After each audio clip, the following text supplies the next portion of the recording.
خب سلام خدمت دوستان. یک سامسونگ S6 داریم مدل فلت، میخوایم LCD باتریشو عوض کنیم. خب میخوایم بهتون یاد بدیم چطور باید این گوشی باز کنید.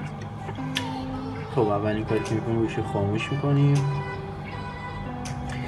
واسه باز کردن S6 اول باید در پشتش رو داغ کنید چون پشتش چسب داره. بعد با استفاده از یه برگه رادیوگرافی میتونی کناراش آروم آروم باز کنید. حالا من از قبل اینو داغ کردم و در پشتش رو باز کردم. در پشتمون الان آماده بازه. خب واسه باز کردن این گوشی اول باید همه پیچاشو باز کنیم. نگاه کنید دور تا دور باید اول پیچاشو باز کنیم.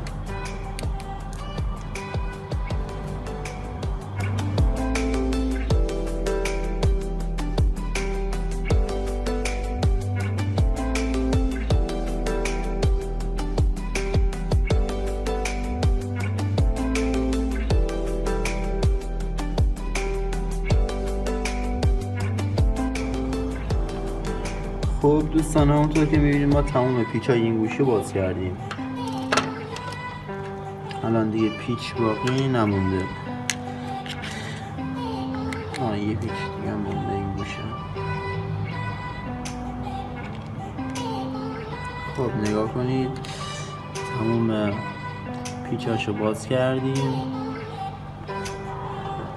واسه باز کردن این مدل گوشی حالت کشویی داره، باید این LCD شو بکشین رو به جلو تا گوشی باز بشه. خب واسه همین خاطر یکم این کنارهای LCD چسب داره، باید بذاریم گوشی داغ بشه. واسه همین خاطر ما دستگاه گوشی رو میذاریم روی سپراتورمون تا داغ بشه. بعد بهتون نشون میدیم چطور LCD شو باید در بیاری و باتریشو تعویض کنیم.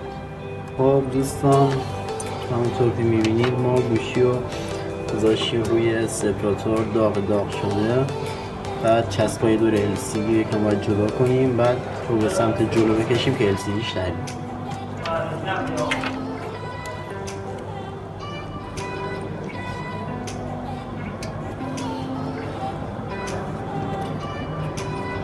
یکم گوشی داغه واسه همین من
خب دوستان گلم این باتری خودشه، همونطور که میبینید در رو داغون شده و اصلا به هیچ دردی نمیخوره. میخوایم باتری جدید رو بندازیم روش.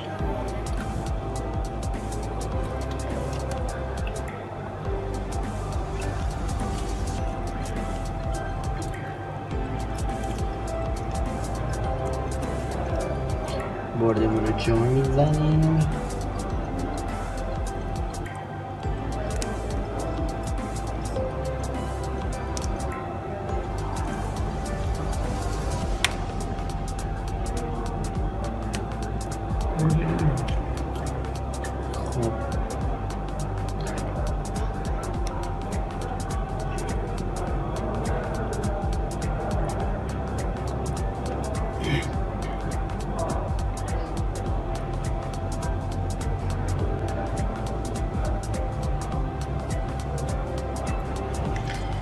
خب باتری رو که میبینید باتری آمریکاییه، البته فکر نکنم.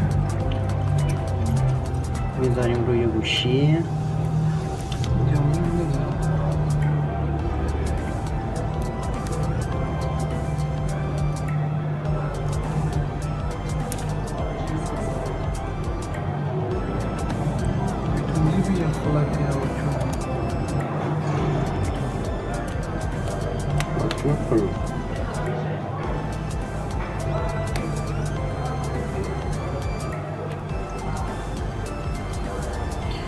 خب الان ما میخوایم توی شاسی جایگذاری کنیم. اول باید قسمت پایینش رو بذاریم توی شاسی، چون یکم سوکت و جک هدفون بلندتره، باید قسمت پایینش هم اول جا بذاریم.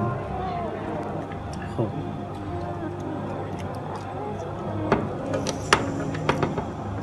خیلی آروم فشار میدین.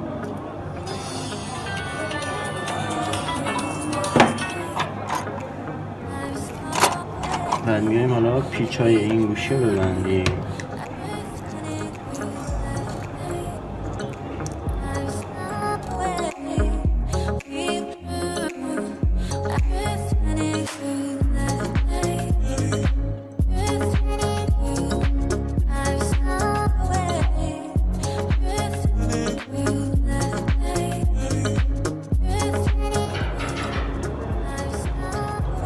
دوستان توجه کنین گوشی رو که باز میکنین این مدار قطع نشه، این مدار آنتنش اگه قطع بشه آنتن ضعیف میشه.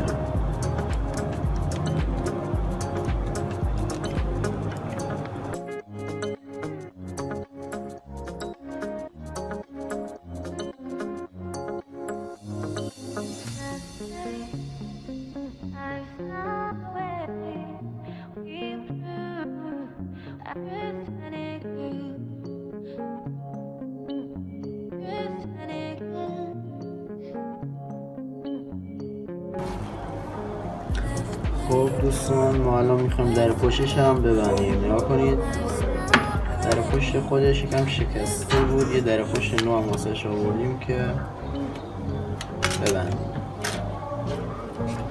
یه تقریبا مراحل آخر کار. دور تا دور فریم باید از این چسب مخصوص بزنید.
اینم از در پشتش.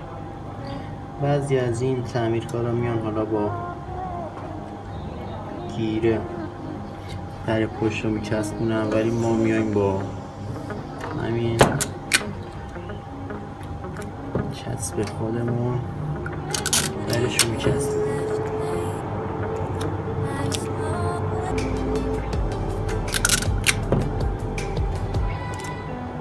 این هم چسبش رو یه 3-4 ساعت بذارین یه کامل خشک میشه، بعد میتونی این چسبا رو باز کنید.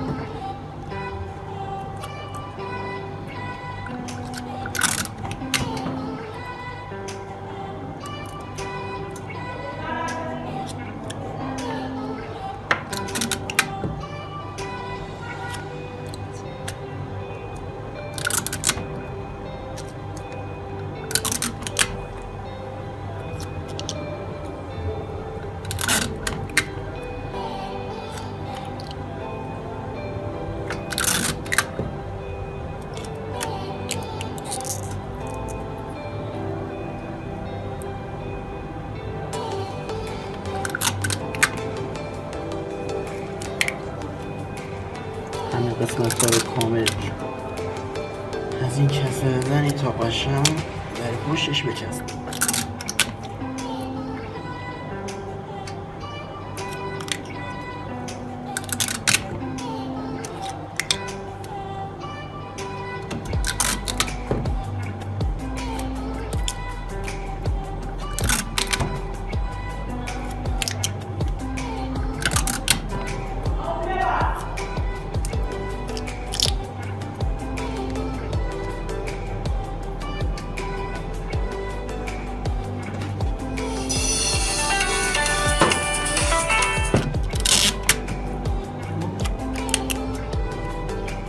دوستان این از کار سامسونگ S6 ما که به پایان رسید.